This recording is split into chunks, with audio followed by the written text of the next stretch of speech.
Jason Gregory landed on the blue planet, Earth. He had never been here before. It was exciting. He put on his helmet. He stepped out of his spaceship. The air felt cool and fresh. He took a deep breath. Jason started walking. He wanted to explore this new world. He saw tall green plants. They swayed in the gentle breeze. He saw a bright blue sky. It was dotted with fluffy white clouds. Jason smiled.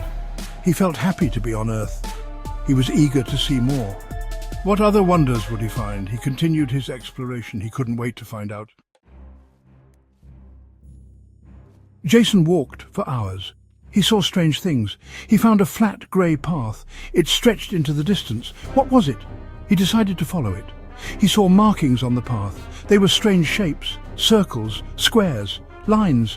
What did they mean? Jason was puzzled. He kept walking. He felt uneasy. Something was different. The air felt colder. The breeze died down. Jason stopped. He listened. He thought he heard something, a faint sound. What was it? The sound grew louder. It was a voice, singing. Jason couldn't believe it. Was someone here? He ran towards the sound. He had to see who it was. He reached a bend in the path. He stopped. Someone was standing there. The figure stood still. He was facing away from Jason. The singing stopped. He turned slowly. Jason gasped. It was Kanye West. What was he doing here? Jason couldn't believe his eyes. Kanye looked at Jason. He didn't seem surprised. He smiled. "Welcome to Earth," he said. Jason was speechless. He had so many questions. Before he could speak, Kanye held up a hand. "I'll explain everything," he said. Kanye took a step closer, but first, he began, his voice low and serious. Jason held his breath. "Kanye said, this is Earth, and you need to know something. Jason Gregory, I found your brother Jackson Gregory, and he is in the Squid Games, so we need to free him from there first." Jason was stunned, knowing that he had never seen his brother Jackson, but remembers a time where his parents talked about Jackson and how disappointed they were in him with everything he's doing now. They were always proud of Jason, never Jackson.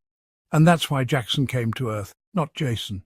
Jason loved Earth. He didn't think too much about Jackson Gregory, his brother. He only cared for Earth and Kanye West. Jason loved the birds singing, nature, especially Jason loved grass, and everything that was on Earth that wasn't on his home planet. Jason didn't know what was money or a home, and no one helped him, not even Kanye West. That made Jason Gregory sad, knowing that no one cared for him, but he knew that no one knew him, and that he had to make friends, friends that would help Jason. But where was he going to find friends? That was the question in Jason's mind. Jason was a scared Chinese-Indian adult, not knowing the customs and culture that was on Earth. He couldn't survive on Earth without the help of Kanye West or his brother Jackson Gregory. He knew that if he was going to live on Earth that he needed money, food, water, and a house to live in. That's what he at least got taught at school on his home planet. Jason Gregory didn't know where to start. All he knew was that he had to find Jackson Gregory with Kanye West. His only friend Jason Gregory, feeling the exhaustion from his long journey through space, finally touches down on Earth, only to find himself in a vast, unfamiliar landscape. The city ahead looked daunting, filled with towering buildings, vehicles speeding down streets, and the hum of life that contrasted the silence of his previous existence. But there was one thing he needed before he could start adapting: survival. With Kanye West, his only friend, in tow, still in their interdimensional form, they begin to work out a plan. Kanye, with his experience in navigating the world, suggests they start by finding food and water. "We gotta blend in, Jason. You can't just walk into a store like you're on another planet," Kanye says, glancing around. "We need a way to hustle and survive here, just like everyone else."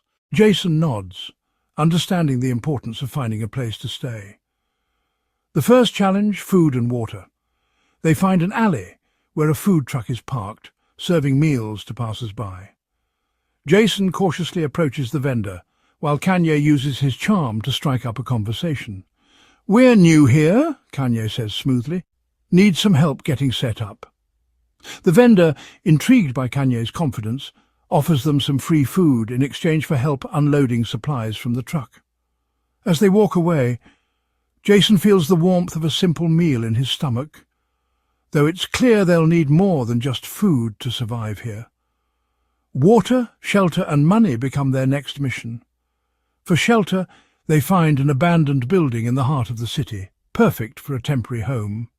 Kanye, never short on ideas, starts working on creating a space to make it livable. He finds items around the city to furnish their new home, blankets, a mattress, and even some old electronics to make it feel more like their own. Next comes the issue of money. Kanye takes the lead on this, advising Jason to use his knowledge of technology to their advantage. "You're a smart guy," Kanye says. "We need to figure out how to make money, maybe hacking or using what we know about space to our benefit." They devise a plan to start offering their services, Jason's intergalactic knowledge and Kanye's fame, through online platforms, posing as experts in otherworldly technologies. It's a long shot, but it's their best bet. The first trickle of money comes in, just enough to keep them afloat. Gregory might be far from home, but with Kanye West as his unlikely ally, they start to build a new life on Earth, one meal, one step at a time.